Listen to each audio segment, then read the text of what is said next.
Jack's keeping a pulse on social media this election season. Nick, you've got to look at what's being said about Donald Trump and Hillary Clinton on Twitter. Yes, we do, Bruce. So here is a look. We're keeping it positive, by the way. This is a look at the percentage of positive mentions about each candidate on Twitter. So this is what they're saying nationwide here. You see that 15% of the tweets for Clinton are positive, while 85% of the tweets are positive for Trump. Now, what's very interesting is when we look at the numbers in Northeast Florida, they are exactly the same. 15% of the tweets are positive for Hillary Clinton in Northeast Florida, and the same goes for Trump. Now, according to Google Trends, there is a 15% increase in search interest online. That's compared to what we saw in 2012. Want to know what the most searched question about Donald Trump and his wife is? How long have they been married? The most searched issue during the Republican National Convention is police, then it's followed by gun control and immigration. Bruce? On the grassroots level for Florida, candidates spent the week in Cleveland talking with other activists and asking for support. News4Jack's political reporter Kent Justice introduces us to an energetic odd couple, once going head-to-head against each other, now standing side by side. Kent.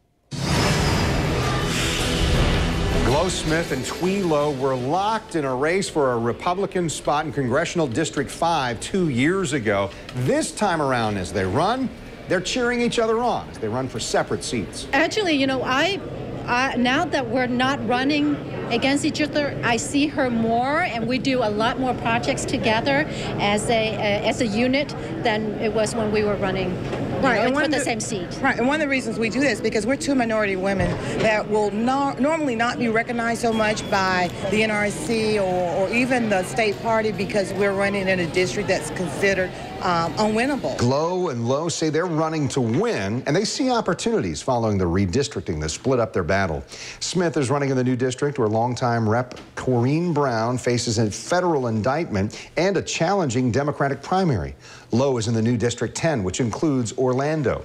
The women know that their hometowns are key regions in the swing state of Florida come November. And plus Jacksonville, Orlando, two very important areas for Florida, and we need to fight to win it. And I know we can win this. And Donald Trump needs the new faces of the Republican Party, and that's why we're behind him. And the congressional candidates say that as the new faces of the Republican Party, as women and minorities, they break the mold and reject the stereotypes. I think we have a better opportunity to win than ever before, not because of the indictment of the Congresswoman, but because it's a whole new district, and 58% of the votes are coming from Duval County. And yes, it's still heavily African-American, heavily Democrat, but, you know, that's my family. Those are my friends. And I think when we talk about the issues, and not our race and not what our party is, but the things that unite us, like what Donald Trump wants to do, then we have those conversations, then the game changes. Oh, absolutely. When we talk to minorities, whether we're Asians or blacks or Hispanics, we all have the same conservative values. And when we talk about